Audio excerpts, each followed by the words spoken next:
Hello students, स्वागत है आप सभी का और एक सोल्यूशन वीडियो में। आज हम सॉल्व करने वाले हैं बिहार बोर्ड क्लास 10 हिंदी गद्य का 12वां चैप्टर शिक्षा और संस्कृति, जिसका पहला प्रश्न है गांधी जी बढ़िया शिक्षा किसे कहते हैं। उत्तर, गांधी जी के अनुसार बढ़िया शिक्षा वह है जो बच्चों को सत्य, प्रेम और आत्मा की शक्तियों का ज्ञान देती है। यह शिक्षा बच्चों को जीवन में प्रेम से घृणा को, सत्य से असत्य को और कष्ट सहन से हिंसा को जीतना सिखाती है। उनका मानना था कि यह ज्ञान बच्चों को अक्सर ज्ञान से पहले मिलना चाहिए। इस प्रकार की शिक्षा बच्चों के चरित्र का निर्माण करती है। प्रश्न नंबर 2, इंद्रियों का बुद्धिपूर्वक उपयोग सीखना क्यों जरूरी है। उत्तर, इंद्रियों का बुद्धिपूर्वक उपयोग सीखना इसलिए जरूरी है क्योंकि यह बुद्धि के विकास का सबसे अच्छा तरीका है। गांधी जी का मानना था कि शारीरिक, मानसिक और आध्यात्मिक विकास एक साथ होना चाहिए। केवल बुद्धि का विकास पर्याप्त नहीं है, बल्कि हृदय की शिक्षा भी उतनी ही महत्वपूर्ण है। इससे बच्चों का सर्वांगीण विकास होता है। प्रश्न नंबर 3, शिक्षा का अभिप्राय गांधी जी क्या मानते हैं। उत्तर, गांधी जी के अनुसार शिक्षा का अभिप्राय है बच्चे के शरीर, बुद्धि और आत्मा के सभी अच्छे गुणों को विकसित करना। उनका मानना था कि केवल पढ़ना लिखना ही शिक्षा नहीं है। वे चाहते थे कि बच्चों को उपयोगी कौशल सिखाया जाए जिससे वे उत्पादन कार्य कर सके। गांधी जी ने व्यवहारिक शिक्षा पर जोर दिया। प्रश्न नंबर 4, मस्तिष्क और आत्मा का उच्चतम विकास कैसे असंभव है। उत्तर, गांधी जी के अनुसार मस्तिष्क और आत्मा का उच्चतम विकास तब संभव है जब शिक्षा व्यवहारिक हो। उन्होंने सुझाव दिया कि बच्चों को दस्तकारी या उद्योग के माध्यम से शिक्षा दी जाए। इसमें हर प्रक्रिया का वैज्ञानिक कारण समझाया जाना चाहिए। उन्होंने स्वच्छता, स्वास्थ्य और स्वावलंबन की शिक्षा पर भी बल दिया। प्रश्न नंबर 5, गांधी जी कटाई और धुनाई जैसे ग्रामोद्योगों द्वारा सामाजिक क्रांति कैसे संभव मानते थे। उत्तर, गांधी जी का मानना था कि कटाई और धुनाई जैसे ग्रामोद्योग सामाजिक क्रांति ला सकते हैं। ये उद्योग शहर और गांव के बीच स्वास्थ्य संबंध बना सकते हैं। इससे ग्रामीण जीवन का विकास होगा और अमीर गरीब का भेद कम होगा। गांधी जी इन उद्योगों को समाज की बुराइयों को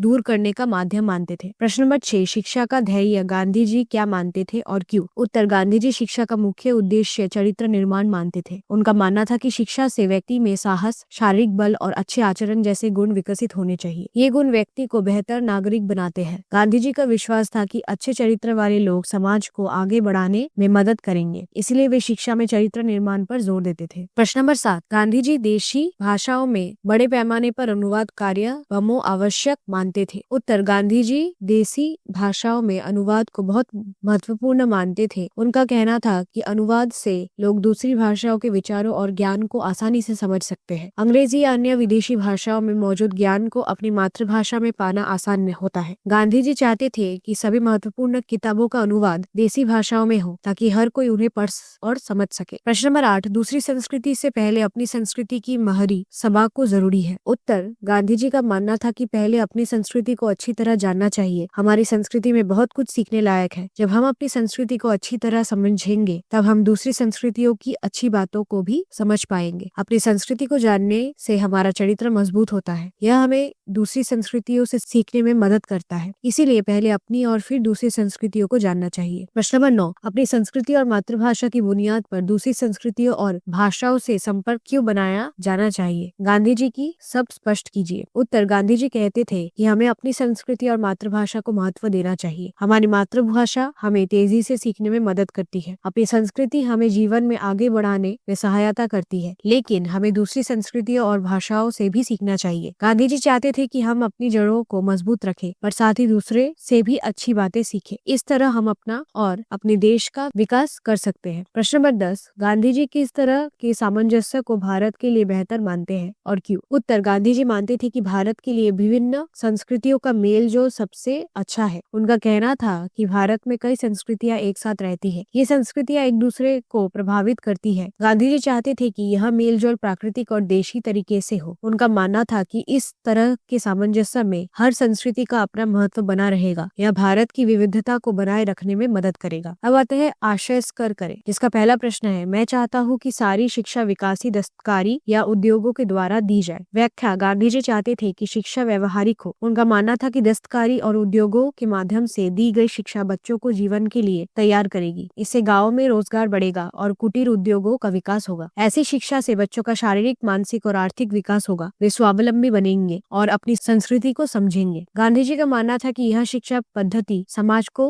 खुशहाल बनाएगी। इमारत में आव्रसम्मति सी कोई चिन्हनद नहीं है। व्याख्या, गांधी जी कहते थे कि भारत की संस्कृति केवल आर्यों की नहीं है। उनका मानना था कि हमारी संस्कृति कई जातियों और धर्मों के मिलन कण से बनी है। वे इस बहस में नहीं पड़ना चाहते थे कि आर्य कहाँ से आए या कौन मूल निवासी थे। गांधी जी के अनुसार आज की पीढ़ी इन सभी के मिश्रण का परिणाम है। उन्होंने कहा कि भारत में शक, हुन, कुषाण, आर्य, अनार्य सभी का मिश्रण है। मेष धर्म कैद खाने का वर्ष नहीं है। व्याख्या: गांधी जी कहते थे कि भारतीय धर्म किसी पर जबरदस्ती नहीं थोपा जाता, यह प्रेम और एकता का धर्म है। उनका मानना था कि भारतीय धर्म में सभी को स्वतंत्रता है और यह सभी धर्मों का सम्मान करता है। गांधी जी ने कहा कि यह धर्म पूरी दुनिया को एक परिवार मानता है। उन्होंने भारतीय धर्म को खुला, व्यापक और मानव हित में मानने वाला बताया। यह धर्म सोचने की आजादी और दूसरों के विचारों का सम्मान करना सिखाता है। अब आते हैं भाषा की बात पर, जिसका 1 नंबर प्रश्न है, निम्नलिखित के विग्रह करते हुए समास के प्रकार बताएं। उत्तर: बुद्धिपूर्वक, बुद्धि से